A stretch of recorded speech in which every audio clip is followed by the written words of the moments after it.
So here's what I had in mind. I wanted to discuss so we could begin our conversation on investing in a way that's relevant to the things that we all understand and the things that matter to all of us.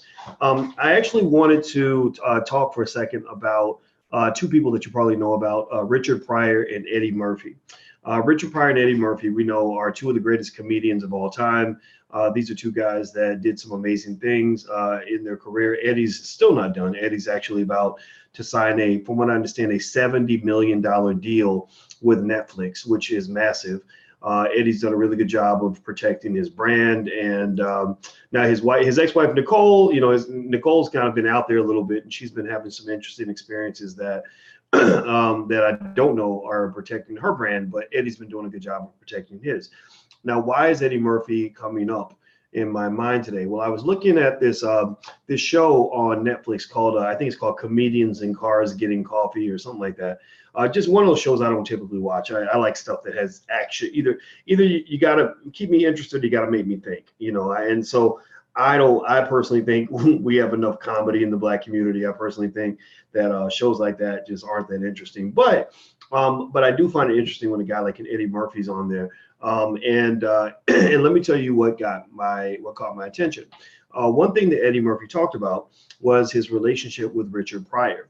And he talks about when he first met Richard Pryor. So he and Jerry Seinfeld are driving around LA, and they're going to the old places, the old improvs that they used to perform at way back in the day.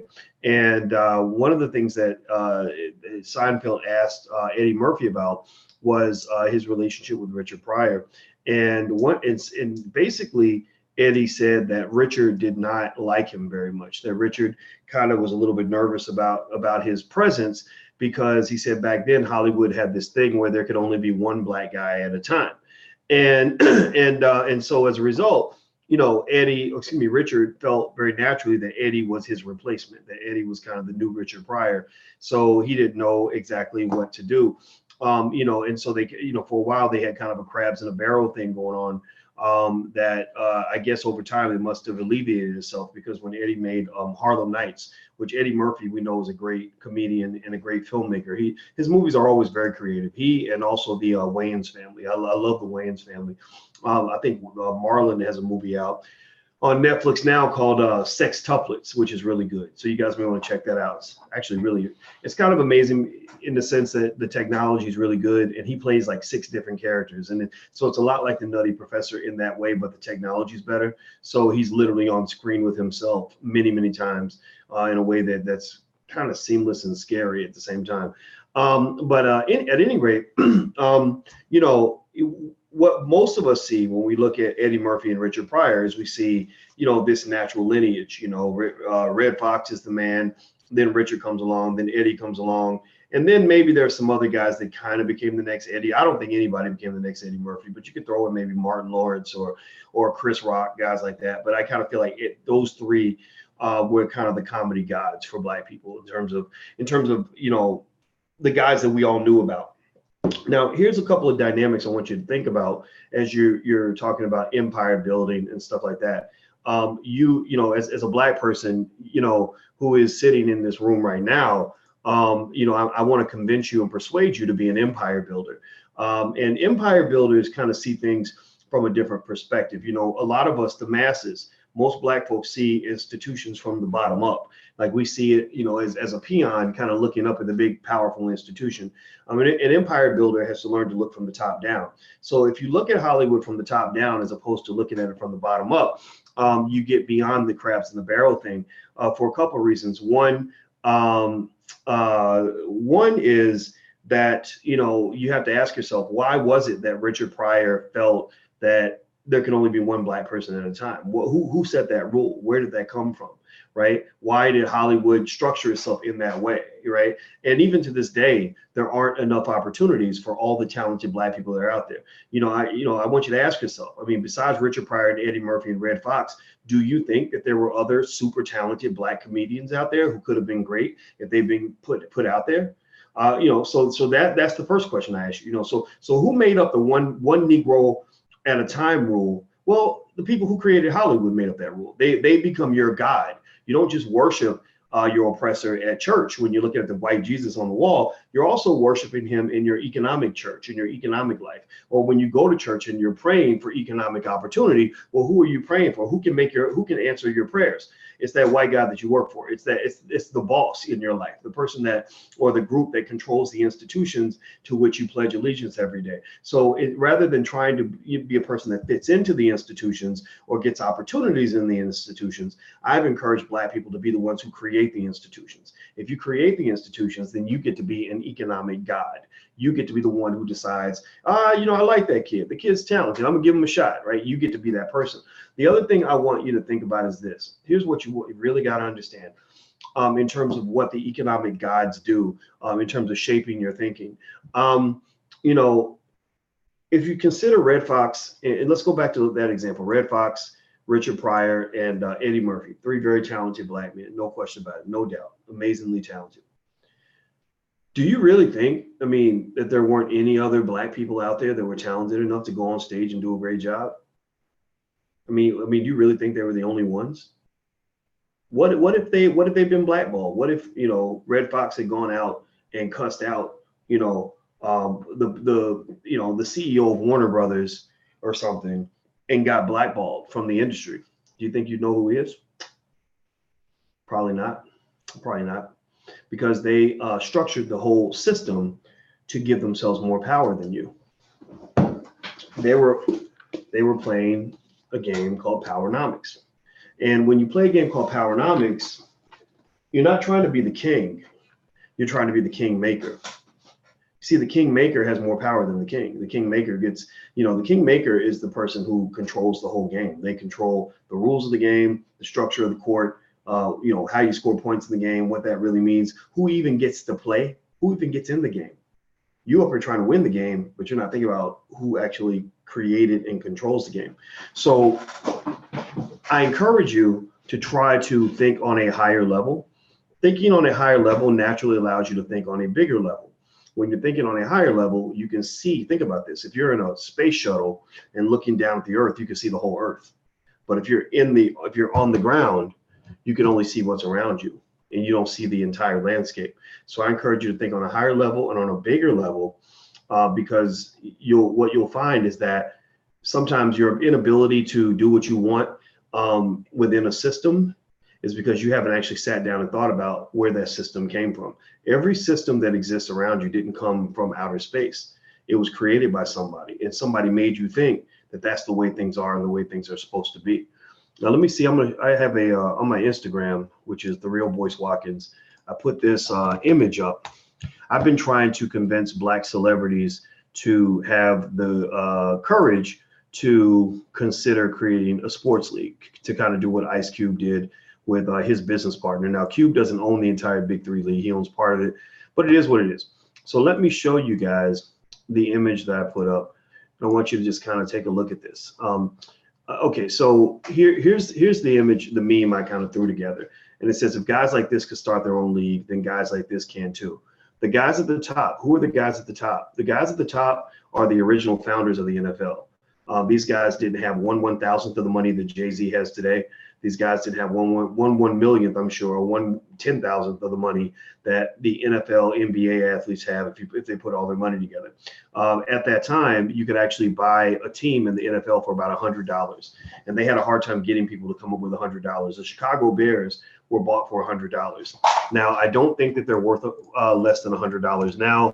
I would imagine the Chicago Bears. I don't know. Let me see. Let me search market value of the Chicago Bears.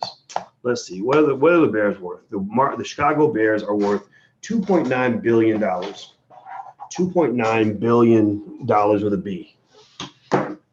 And what's interesting, what you really got to think about too, is it's not like the NFL became big and powerful and valuable yesterday. It's not like it just happened in 2018 that the NFL became a good investment. The NFL has been a valuable sports league since the 1960s and 1950s. So it didn't take them 100 years to get from zero to where we are today. It took them, or it didn't take them, sorry, let me say it again. It didn't take them 100 years to go from nothing to something. It took them about 30 years, 40 years, 50 years, right? It took a generation for them to become a powerful sports league. So when I look at when I'm looking at, Jay-Z becoming a team owner and all this other stuff, that doesn't excite me because I'm sitting there thinking, man, like, why don't you just leave Blue Ivy an entire sports league? Again, I'm not talking about Jay-Z in particular, though. Jay can do whatever he wants. But I think I would hope that there are people that have the biggest vision possible, as opposed to having the visions that they think are available to them based on what you see around you. Because the NFL was started by a bunch of guys who did not have a lot of money. And so when I look at, to tie it all together, so, you look at our athletes and entertainers, some of the wealthiest and most powerful Black people, on earth. I see a lot of missed opportunity, starting one with the inability to understand how the structures of Hollywood and sports and entertainment actually shape the fact that Black folks don't get many opportunities because we're so busy competing with each other. We went from the Negro Leagues, where there was room for everybody, to NBA, NFL, Hollywood, where there's only room for a certain number of people. I argue we go back to Negro League thinking, not to the point where we have a league that's only Black. I mean, that's going to be difficult to do, even though we have a natural dominance. So it probably would be pretty Black. But, I argue we should go back to Negro League thinking, because then you have room for Black people who don't have to be exceptionally, extraordinarily amazing to benefit from the league. You see, when they invite you into their institutions, they're only bringing in the very best of you. They're skimming the cream off the top, and they're throwing away the bulk of the masses, right? And the masses are all trying to get that one little spot or those two little spots. So you end up with all this wasted talent.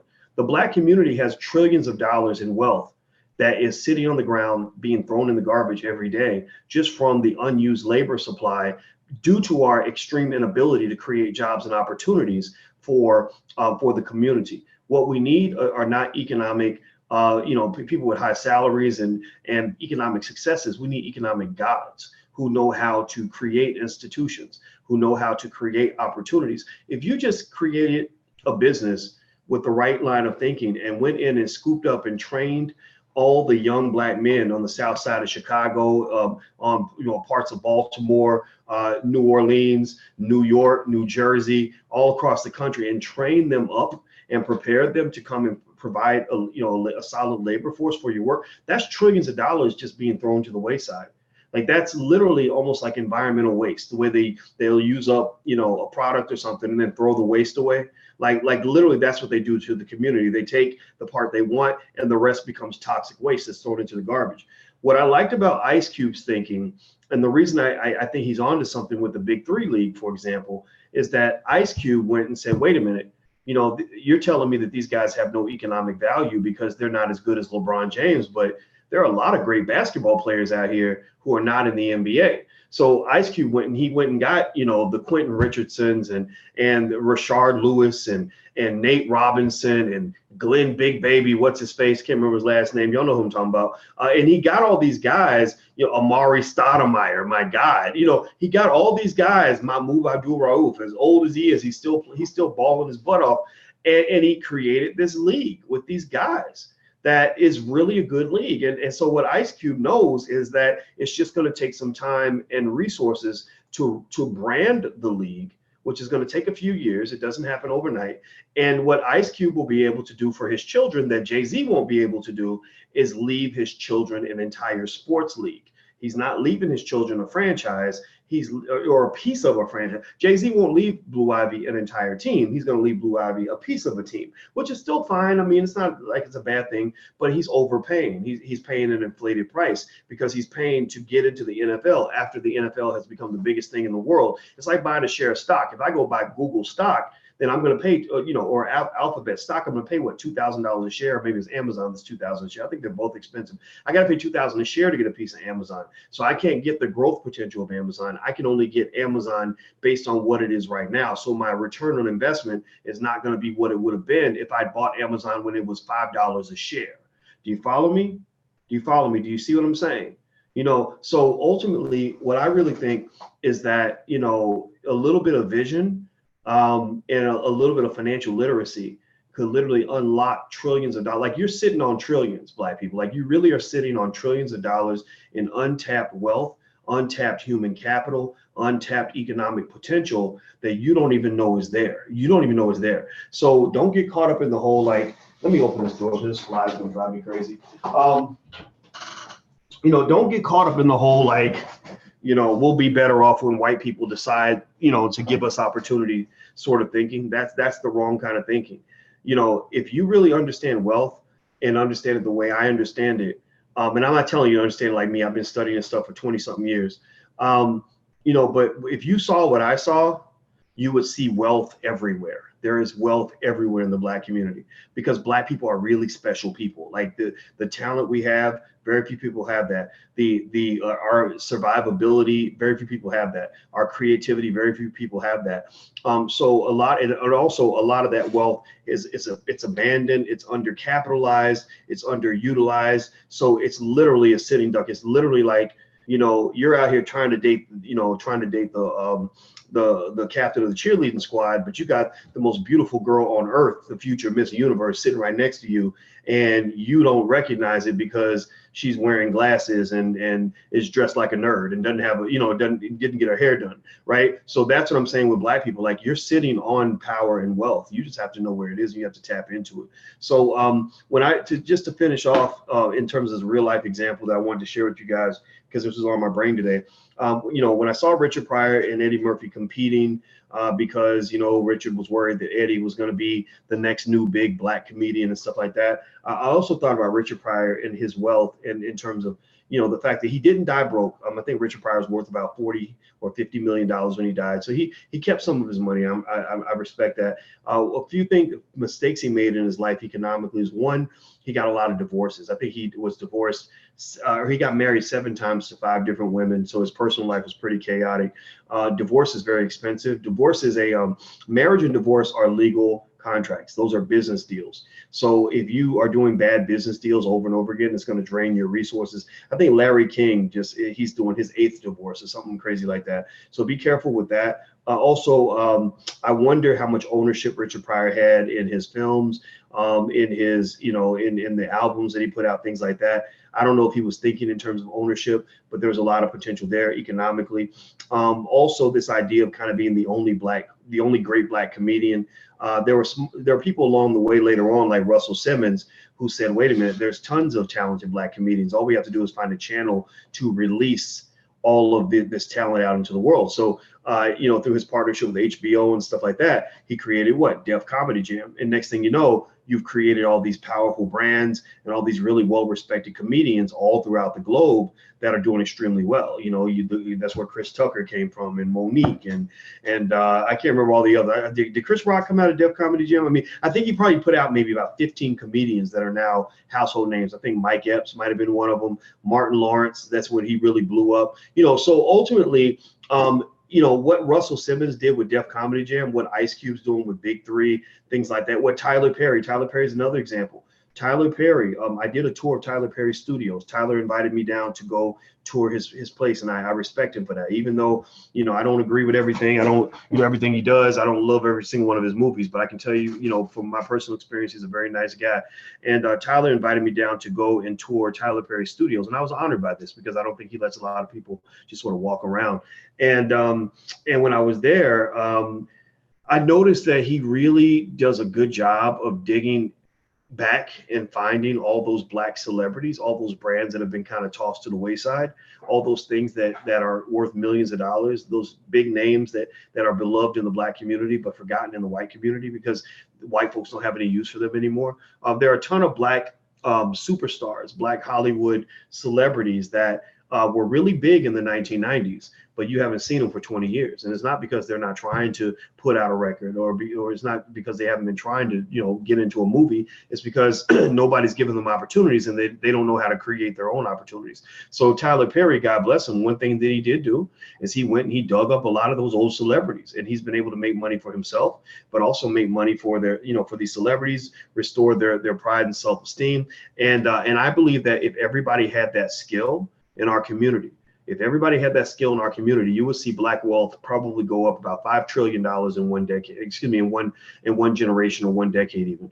It will go very quickly because, again, there is wealth all around you. You just have to learn how to look for it in a different sort of way. So that's what I advocate for. I advocate, a different line of thinking when it comes to wealth, and also understanding that you were born wealthy. When you got here, you just might not have had a whole lot of money, but you were wealthy because you're Black and because you're sitting in one of the most amazing, extraordinary, and powerful communities in the world. Your influence is global. You go all around the world. Everybody's copying Black people. I go to China. They're dancing like Black people, dressing like Black people. I'm seeing big billboards with Black people on them. Like there's something magical, like what we touch turns to gold. So I think that we should be the owners of that gold. We created hip hop. Hip hop is a multi-trillion-dollar industry. Why don't we own that industry? Well, because if you're only looking for the party and you're not looking for the power, then that's what's going to happen. They're going to get the power and they're going to give you the party. And that's why I think that Black folks, in between all the laughing and singing and dancing and joking and playing sports that we're doing, we also need to sit down and start having business meetings and understanding, where that power is going, where those resources are going. Look at hair. I mean, my God, I think somebody, styling their hair like us. Yeah, you mentioned the word hair. Whenever I hear the word hair, I get triggered because I'm just sitting there thinking about the tens of billions, hundreds of billions of dollars that are going to be spent on Black women's hair. And so in my mind, that's one reason why every Black girl, from birth should be going to business school on some level so they understand how to get a little piece of that, right? You don't have to own and control the entire industry. I don't believe I don't want to say capitalism. I don't believe business success requires that you control an entire industry. I'm not big on control and all that. I'm not trying to oppress anybody, but it does mean getting your piece, getting your fair share, and when it comes to hair, it don't make no damn sense that we don't have our fair share of the hair care industry.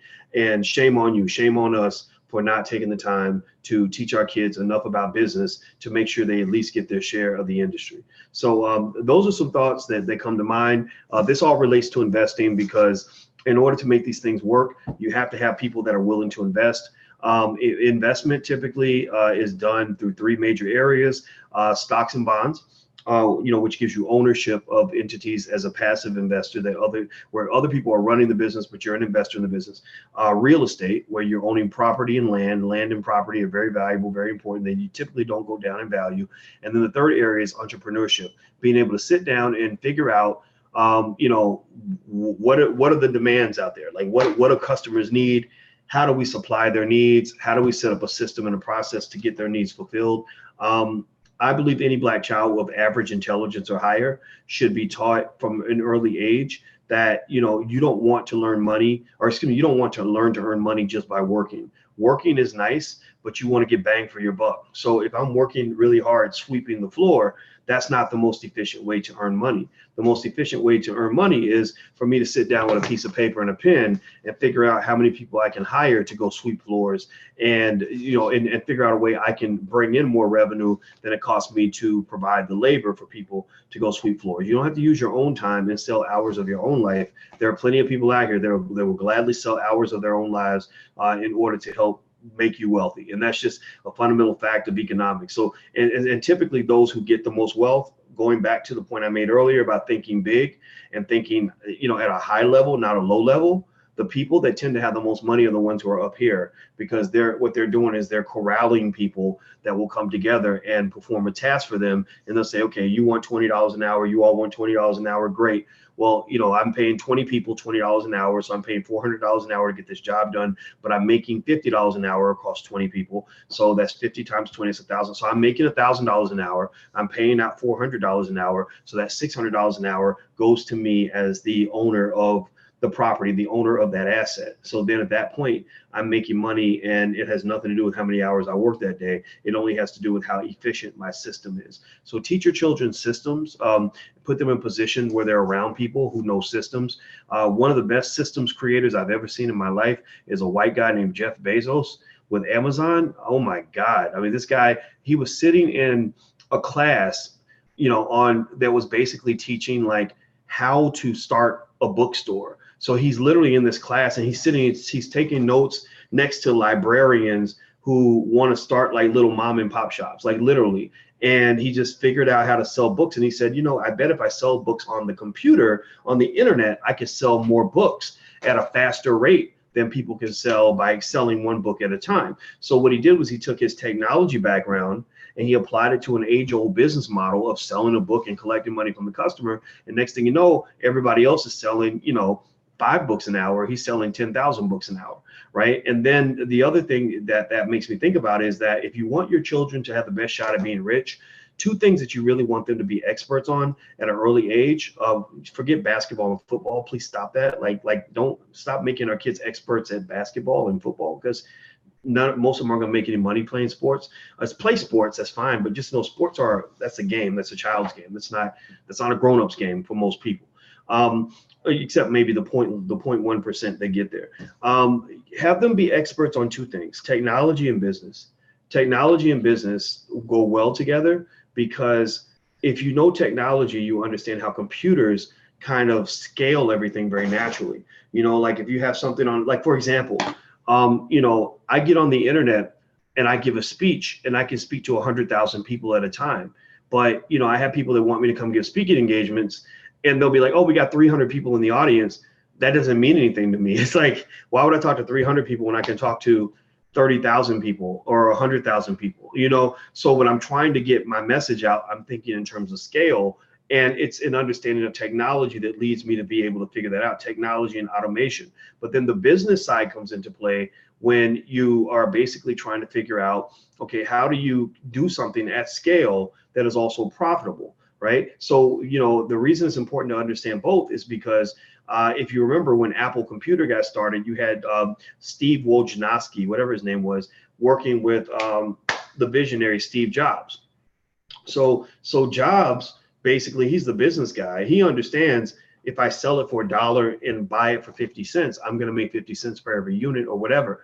Wojnarowski, all he knows how to do is sit down and program a computer. So he programs a computer in exchange for a paycheck. So Steve goes to him, the Jobs goes to him and says, I'll pay you, $50 for every computer you fix. And Wojnarowski doesn't even take the time to realize that every computer that he's fixing for $50, Steve is selling that computer for a $500 markup, right? He doesn't know that. He doesn't care, because all he's thinking about is one half of the equation. Or he's thinking small. He's thinking lower level and small. Steve is thinking higher level and big, right? So if I had a choice between being a smart person who thinks small and or a person of average intelligence who thinks big, I would take the latter any day of the week. I'd rather be a person of average intelligence who thinks big than a brilliant person who thinks small. So really teach your kids the power of thinking big, so they can scale things and develop systems and processes to make money, as opposed to, I'm going to go to work for 8 hours and make $20 an hour, and then I'll have $160. All that's going to do is break your back and make you old and make you tired, and have you miss all the important experiences in your life because you're at work all the time. Okay, so those are my thoughts that come to mind. I'm going to go ahead and jump into our conversation for today. We're going to talk about forming investment clubs and stuff like that. Yeah, I know. When the webinar is over, that fly will be dead, because that fly is driving me crazy. It's like we have one fly in the house, and it's like the same